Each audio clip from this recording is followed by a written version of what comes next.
السلام علیکم every one, میں ہوں محمد عمر اور آپ کو ای لرننگ ود ڈاکٹر عمر میں خوش آمدید کہتا ہوں ایک نئی ویڈیو کے ساتھ۔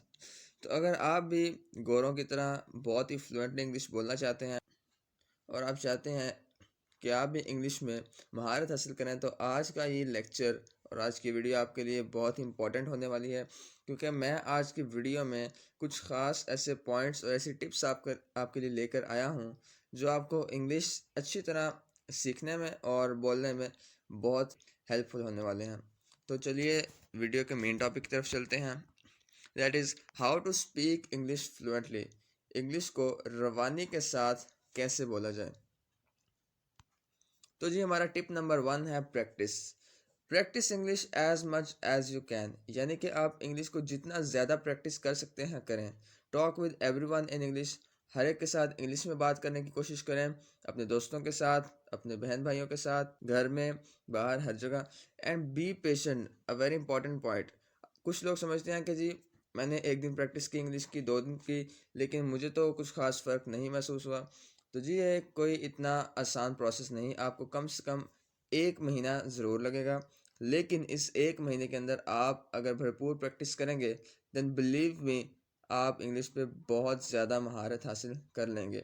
اور کیونکہ یہ 1 ڈے پروسیس نہیں ہے، اس لیے you have to be patient, آپ کو صبر کا مظاہرہ کرنا ہوگا۔ And please continue your practice at least for a month, 1 مہینے تک کم از کم اپنی پریکٹس جاری رکھیے، اور درمیان میں ہمت نہیں چھوڑنی ہے آپ نے کہ مجھے ابھی انگلش نہیں آئی تو میں چھوڑ دیتا ہوں، 1 ہفتہ ہو گیا مجھے انگلش کی پریکٹس کرتے ہوئے۔ تو practice is the most important کی۔ So the second point is mistakes, don't worry about the mistakes, they are a part of journey. لوگ جب انگلش بولتے ہیں تو ان میں غلطیاں ہوتی ہیں، تو وہ سمجھتے ہیں جی کہ مجھے تو انگلش آتی ہی نہیں، میں تو انگلش بول ہی نہیں سکتا کیونکہ میں اتنی غلطیاں کرتا ہوں۔ Don't worry about it, mistakes کی کوئی بات نہیں، آپ بس پریکٹس کرتے رہیے۔ دیکھیے جب تک آپ مسٹیک نہیں کریں گے آپ سیکھیں گے نہیں، آپ کو جب تک غلط چیز نہیں پتہ ہوگی تب تک آپ اس کو صحیح نہیں کریں گے۔ تو اس لیے مسٹیکس کی آپ ٹینشن نہ لیا کریں۔ So stay focused and stay confident, آپ اپنی پریکٹس پہ بھرپور توجہ دیں اور مسٹیکس اور غلطیوں کی کوئی فکر نہ کریں۔ تو چلتے ہیں اپنے تھرڈ پوائنٹ کی طرف، دیٹ از ووکیبلری۔ ووکیبلری یعنی کہ لغت، عام فہم زبان میں جسے ہم کہتے ہیں۔ It is also very important point to learn English, English اگر آپ سیکھنا چاہتے ہیں تو اس کے لیے یہ بھی ایک بہت ہی امپورٹنٹ پوائنٹ ہے۔ تو reading is a good way, ہاں جی، تو ریڈنگ کی جو عادت ہے، کتابیں پڑھنے کی عادت، نیوز پیپر پڑھنے کی عادت، یہ آپ کی ووکیبلری، لغت یعنی الفاظ کا جو ذخیرہ ہے آپ کے ذہن میں، جو آپ کو کلیکشن آف ورڈز ہے آپ کے مائنڈ میں، اس کو انکریز کرنے میں، بڑھانے میں ووکیبلری بہت امپورٹنٹ ہے۔ یعنی reading is the best way to increase your vocabulary. Try to learn new words every day, ہر روز کچھ نہ کچھ نئے الفاظ سیکھنے کی کوشش کیا کریں۔ وہی بات جو فرسٹ پوائنٹ تھا ہمارا کہ جب تک آپ کی پریکٹس نہیں ہوگی آپ زیادہ سے زیادہ نہیں نیو ورڈ سیکھ پائیں گے۔ تو پریکٹس بھی کریں، ساتھ ساتھ ریڈنگ بھی کریں، اور نیو ورڈز بھی روز یاد کرنے کی کوشش کیا کریں۔ کوئی نہ کوئی 1 ورڈ روز اپنے مائنڈ میں، اپنی ووکیبلری میں ایڈ کریں تاکہ آپ کو وہ ہیلپ فل ہو۔ Try using synonyms of same word in your sentence, یعنی اگر آپ نے ایک جملہ بولا ہے اور اس میں ایک ہی چیز کو آپ نے 2-3 بار استعمال کرنا ہے تو آپ اس کے سینونیمز یعنی کہ متبادل الفاظ استعمال کرنے کی کوشش کیا کریں، نہ کہ ایک ہی لفظ کو بار بار استعمال کرنے کی کوشش کیا کریں۔ تو اس طرح آپ کی ووکیبلری یعنی جو ورڈز ہیں ان میں بھی اضافہ ہوگا، اور کانفیڈنس میں بھی اضافہ ہوگا، اور جو آپ کی پریکٹس ہے اس میں تو ڈیفینیٹلی اضافہ ہوگا۔ تو 4 پوائنٹ ہے ہمارا reading, it is one of the most essential point for fluent English speaking, یعنی کہ روانی کے ساتھ انگلش بولنا چاہتے ہیں آپ تو جی یہ سب سے خاص، سب سے اہم پوائنٹ ہے آپ کی انگلش میں جو آپ کو مدد کرے گا۔ اور اسی طرح ایک پروورب ہے، ایک کہاوت ہے کہ a good reader is a good writer, ٹھیک ہے جی۔ تو آپ جتنے اچھی انگلش پڑھیں گے، جتنا زیادہ آپ انگلش کو پڑھیں گے اتنا ہی اچھی آپ انگلش لکھ بھی سکیں گے، یعنی کہ آپ بول بھی سکیں گے، آپ کے مائنڈ میں اتنی زیادہ انگلش ایبزارب ہونا سٹارٹ ہو جائے گی، اتنی زیادہ آپ کے ذہن میں انگلش اترنا سٹارٹ ہو جائے گی۔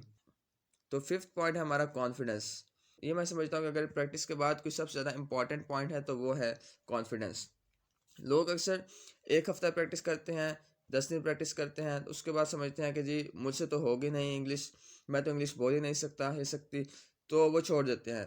لیکن آپ نے اپنے آپ پہ اعتماد کانفیڈنس نہیں چھوڑنا، پلیز اپنے جو پریکٹس ہے اس پہ کانفیڈنٹ رہیں کہ آپ صحیح بول رہے ہیں، بے شک مسٹیکس ہو رہی ہیں، کوئی مسئلہ نہیں ہے، آپ کو خود پہ اعتماد ہونا چاہیے کہ میں انگلش بول سکتا ہوں، بول سکتی ہوں، اور آپ اس پہ پریکٹس کرتے رہیے۔ اسپیک انگلش وتھ کانفیڈنس، بغیر ہچکچاہٹ کے، بغیر کسی ہیزیٹیشن کے آپ انگلش بولتے رہیں۔ Talk in English without any hesitation. آپ کسی سے بات بھی کر رہے ہیں تو چاہے آپ نے غلطی بھی کیا پھر بھی اس کو اسی طرح بولیں، کوئی پرابلم نہیں، آہستہ آہستہ آپ سیکھ جائیں گے۔ ادھر your word sentences are right اور رانگ، چاہے آپ غلطیاں کر رہے ہیں اندر کوئی پرابلم نہیں، لیکن آپ پریکٹس اپنے کانفیڈنس کے ساتھ جاری رکھیے۔ Next important point is yes watch English shows and movies.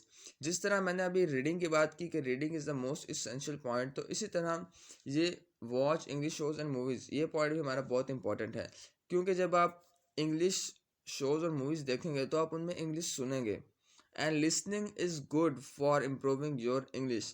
آپ ریڈنگ بھی کر رہے ہیں ساتھ ساتھ انگلش میں، اور انگلش موویز اور شوز بھی دیکھ رہے ہیں، تو یہ آپ پہ ڈبل ایفیکٹ کرے گا آپ کے مائنڈ پہ، انگلش کو اچھی طرح سے ذہن نشین کرنے میں۔ کیونکہ جب آپ انگلش سنیں گے تب آپ کو ایک تو ان کی وکیبلری سمجھ آئے گی کہ الفاظ کو کون کون سے انداز میں بولنا ہے، اور ان کو جو ادا کرنے کا طریقہ ہے، ان کی جو پروننسیشن ہے اس پہ بھی عبور حاصل ہوگا۔ And watch English shows with subtitles. اگر آپ موبائل وغیرہ پہ دیکھ رہے ہیں تو کوشش کریں سب ٹائٹلس کے ساتھ دیکھیں، تاکہ وہ جو بول رہے ہیں اگر آپ کو وہ سمجھ نہیں آ رہا تو کم سے کم جو نیچے انگلش میں لکھا آ رہا ہے آپ اس سے اس کو سمجھ سکیں۔ And listening is very good for improving our English, it also increases your vocabulary, تو یہ پوائنٹ میں آلریڈی بتا چکا ہوں۔ And it also increases your vocabulary. So next point is learn common greetings. جی ہاں، یہ بھی ایک بہت امپورٹنٹ پوائنٹ ہے، یعنی کہ جو عام ہمارے روٹین کے جو سلام دعا کے الفاظ ہیں، جو عام طور پر ہم گھر میں دوستوں کے ساتھ باہر زیادہ تر بولتے ہیں، ان الفاظ کو، ان جملوں کو انگلش میں یاد کرنے کی کوشش کریں۔ Try to learn some daily based greeting. عام طور پر جو الفاظ اور جملے ہم استعمال کرتے ہیں ان کو یاد کرنے کی کوشش کیجیے۔ Try learning those words and sentences which are used very commonly. For example, اگر آپ نے کسی سے پانی مانگنا ہے گھر میں کسی بہن بھائی سے، تو آپ یوں کہیں اردو میں کہنے کی بجائے excuse me please give me some water, excuse me بات سنیے مجھے تھوڑا سا پانی دے دیجیے، تو اس طرح آپ بول سکتے ہیں۔ اور کسی سے آپ نے پوچھنا کیسے ہیں بھائی جان، کیا حال چال ہے آپ کا، تو انگلش میں آپ بولیں how are you, what's up. تو اس سے آپ کی ایک تو پریکٹس بھی ہو رہی ہے، پھر ساتھ ساتھ کانفیڈنس بھی ڈیولپ ہو رہا ہے، اور ووکیبلری بھی انکریز ہو رہی ہے۔ تو دیکھیں ایک پوائنٹ ملٹیپل طرح سے آپ پہ ٹارگٹ کرتا ہے، ایک جو چیز ہے وہ آپ کے ذہن پہ مختلف طرح سے اثر انداز ہوتی ہے، تو اس لیے سب جو پوائنٹس ہیں ان کو اچھی طرح آپ ذہن نشین کریں۔ تو جی یہاں تک تھا آج کا یہ لیکچر، آج کی ویڈیو۔ آئی ہوپ سو آپ کو یہ لیکچر بہت پسند آیا ہوگا، اور آپ کو یہ ہیلپ کرے گا آگے انگلش لرننگ میں۔ تو پلیز میں پھر سے وہی پوائنٹ کہوں گا کہ پریکٹس مت چھوڑیے، آپ کانفیڈنس رکھیں اپنے آپ پہ اور پریکٹس کرتے رہیے، ایٹ لیسٹ 1 منتھ پریکٹس کریں۔ اس سے پہلے کوئی ڈیسیژن مت لیجیے کہ میں انگلش نہیں بول سکتا یا نہیں بول سکتی۔ اپنے آپ کو 1 منتھ دیجیے، اور اس کے بعد آپ دیکھیے گا کہ انشاءاللہ there will be a lot of difference in your English. آپ کی انگلش جو بولنے کا انداز ہوگا، آپ کی جو انگلش بولنے کا کانفیڈنس ہوگا، اس میں بہت زیادہ فرق ہوگا۔ تو ملتے ہیں جی انشاءاللہ نیکسٹ ویڈیو میں، تب تک کے لیے اجازت دیجیے، اللہ حافظ۔